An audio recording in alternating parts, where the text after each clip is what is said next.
வணக்கம். திரு ஏவிஎம் சரவணன் அவர்களுக்கும் எனக்கும் உள்ள உறவு என் அண்ணன் சந்திரஹாசன் அவர்களுக்கும் சாருஹாசன் அவர்களுக்கும் எனக்கும் உள்ள உறவு போன்றது. இவர்களுக்கு என்ன, இந்த உறவுக்கு என்ன பொருள் சொல்வது, இவர்களுக்கு எந்த மாதிரியான மரியாதை தருவது என்ற ஒரு குழப்பம் சிறுவயதில் ஏற்பட்டதுண்டு. காரணம், அது நான் என் 20 வயதை தாண்டும் பொழுது உறுதியாகிவிட்டது. இவர்களுக்கு கொடுக்க வேண்டிய மரியாதை என்ன என்பதை என் அடிமனது முடிவு செய்துவிட்டது. ஒரு தகப்பனுக்கு கொடுக்க வேண்டிய மரியாதையைத்தான் இவர்களுக்கு தருவது சரியாக இருக்கும் என்று எனக்கு தோன்றியது. அப்படித்தான் என் மனதில் நினைத்து கொண்டு நான் வாழ்ந்து கொண்டிருக்கிறேன். ஆக திரு குகனுக்கு இருக்கும் சோகத்தில் எனக்கும் பங்கு இருப்பதாகவே நான் உரிமை கொண்டாடுகிறேன். இப்படி உரிமை கொண்டாடும் நான் தனிமரமல்ல.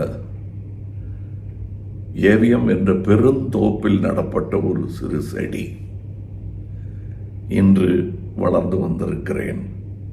பெருங்கலைஞர்கள் விட்டு சென்ற அடிச்சுவட்டில் என் சிறு பாதத்தை எப்படி பதித்து நடக்க வேண்டும் என்று பல பெரிய ஆசான்கள் எனக்கு இந்த உலகத்தில், இந்த தோப்பில் என்று கற்றுக் கொடுத்திருக்கிறார்கள். அவர்களெல்லாம் நினைத்து பார்க்கிறேன். பேர் சொல்லும் பிள்ளையாக சரவணன் ஐயா அவர்கள் இருந்திருக்கிறார்கள். அவர்கள் சகோதரர்களும் தான். அதுபோன்ற ஒரு பிள்ளையாக நானும் இருக்க ஆசைப்படுகிறேன். என் ஆசையெல்லாம் இந்த தோப்பின் 3ஆம் தலைவரை தோன்றியிருக்கிறது. அவர்களும் என்னை போன்ற பல செடிகளை நட்டு இந்த பெரும் பள்ளியின் பெயர் நிலைத்திருக்க செய்ய வேண்டும். இதுதான்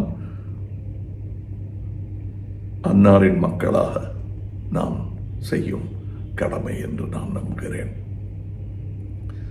மற்றபடி அந்த ஏவிஎம் வளாகமும் அங்கு வேலை செய்து ரிட்டையர் ஆகி வேலையில் சேர வேண்டும் என்ற ஆசையில் இருப்பவர்கள் எல்லோருக்கும் இருக்கும் சேகம், அதில் நானும் பங்கு கொள்கிறேன். வெளி உலகத்திற்கு இது போன்ற